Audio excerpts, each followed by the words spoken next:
2023 के अंदर सिल्वर ने 3% रिटर्न दिए थे, 2024 के अंदर सिल्वर ने 33% रिटर्न दिए थे और 2025 के अंदर अभी तक सिल्वर ने 50% रिटर्न दे चुका है। इससे सामने पता लगता है कि सिल्वर एक अप ट्रेंड के अंदर। आज हम इस वीडियो के अंदर पता लगाएंगे कि सिल्वर के अप ट्रेंड के अंदर जाने के क्या रीजंस हैं और चार्ट इस वक्त सिल्वर का क्या कह रहा है और क्या क्या तरीके हैं सिल्वर के अंदर इन्वेस्ट करने के। ऐसे क्या रीजंस हैं जिसकी वजह से सिल्वर की डिमांड बढ़ती जा रही है और सिल्वर एक अप ट्रेंड के अंदर है। सबसे पहला सोलर पैनल्स हो गया, दूसरा आपका ईवी सेक्टर हो गया, तीसरा आपका टेलीकॉम सेक्टर हो गया, चौथा आपका सेमीकंडक्टर चिप्स हो गया। इन सब के अंदर डिमांड ईयर ऑन ईयर बढ़ती जा रही है सिल्वर की, मगर जो सप्लाई है वो लिमिटेड है। अब जैसे कि एक सोलर पैनल हो, उसके अंदर 20 ग्राम सिल्वर यूज होता है और गवर्नमेंट का भी इनिशिएटिव है कि 2030 तक जो पावर की प्रोडक्शन है वो रिन्यूएबल एनर्जी से 500 गीगावाट तक करनी है और इसके अंदर सोलर पैनल्स बहुत इंपॉर्टेंट रोल प्ले करेगा। और ऐसे ही ईवी सेक्टर, सेमीकंडक्टर चिप, इनके अंदर डिमांड बहुत ज्यादा बढ़ती जा रही है सिल्वर की और साथ में इन सेक्टर के अंदर ग्रोथ भी ईयर ऑन ईयर बढ़ती जा रही है। इन्हीं कारणों की वजह से सिल्वर का जो प्राइस है वो बढ़ता जा रहा है। अगर हम गोल्ड सिल्वर रेशियो को भी देखें, जैसे कि 1 आउंस गोल्ड खरीदने के लिए कितने आउंस सिल्वर की जरूरत पड़ती है,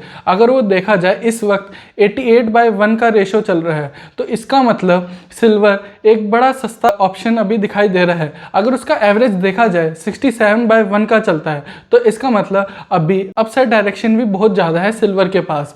तो इससे सामने पता लगता है कि सिल्वर अभी सस्ता चल रहा है एज कंपेयर टू गोल्ड। चलिए अब सिल्वर की चार्ट के बारे में बात करते हैं। सिल्वर का चार्ट भी बहुत अच्छी फॉर्मेशन कर रहा है वीकली चार्ट के अंदर। ये देख लीजिए कितना अच्छा कप एंड हैंडल की फॉर्मेशन कर रहा है। अगर तो इसने $50 की जो ट्रेंड लाइन है ये $50 पे है, अगर ये $50 को तोड़ देता है और इधर रिटेस्ट करके वापस ऊपर जाता है तो आपको बड़े अच्छे टारगेट दे सकता है, क्योंकि जब भी इसने $50 को करा है, टच करा है, तो बार बार ये नीचे गिरा है। जैसे 1980s में इसने $50 को टच करा था, तो देख लीजिए कितनी ज़्यादा इसके अंदर गिरावट आई थी। फिर से इसने $50 को टच करा था 2011 में, तो ये देख लीजिए कितनी गिरावट आई थी। अभी फिर से $50 को टच कर रहा है, मगर इस बार इसके साथ फंडामेंटल भी साथ दे रहे हैं जो मैंने आपको इस वीडियो में बताए हैं। अगर ये इसका ब्रेकआउट कर देता है तो आपको बड़े अच्छे टारगेट दे सकता है। और साथ में ये देख लीजिए एक पूरी एक रेंज में चल रहा था सिल्वर बड़े सालों से, 2016 से एक पूरी एक रेंज में चल रहा था। उसने इसका ब्रेकआउट करा है इस साल और फर्स्ट टारगेट तो अचीव कर चुका है। अगर ये इसका ब्रेकआउट करता है, इस ट्रेंड लाइन का ब्रेकआउट करता है, तो और अच्छे आपको टारगेट दे सकता है। अगर आप सिल्वर के अंदर इन्वेस्ट करना चाहते हैं तो उसके 3 तरीके हैं। या तो आप ETFs खरीद सकते हो, या आप म्यूचुअल फंड खरीद सकते हो सिल्वर का, या आप फिजिकल फॉर्म में सिल्वर खरीद सकते हो। ये 3 तरीके से आप सिल्वर के अंदर इन्वेस्ट कर सकते हो। अगर आप ETFs के बारे में बात करें तो ETFs के अंदर 2 ETFs बड़े अच्छे हैं। जैसे सबसे पहला ICICI का जो सिल्वर ETF है वो बहुत अच्छा है और दूसरा आदित्य बिरला का सिल्वर ETF। ये 2 अच्छे ETFs हैं जिनके अंदर आप इन्वेस्ट कर सकते हो। और अगर आप म्यूचुअल फंड के अंदर इन्वेस्ट करना चाहते हैं तो उसके अंदर 2 म्यूचुअल फंड अच्छे हैं।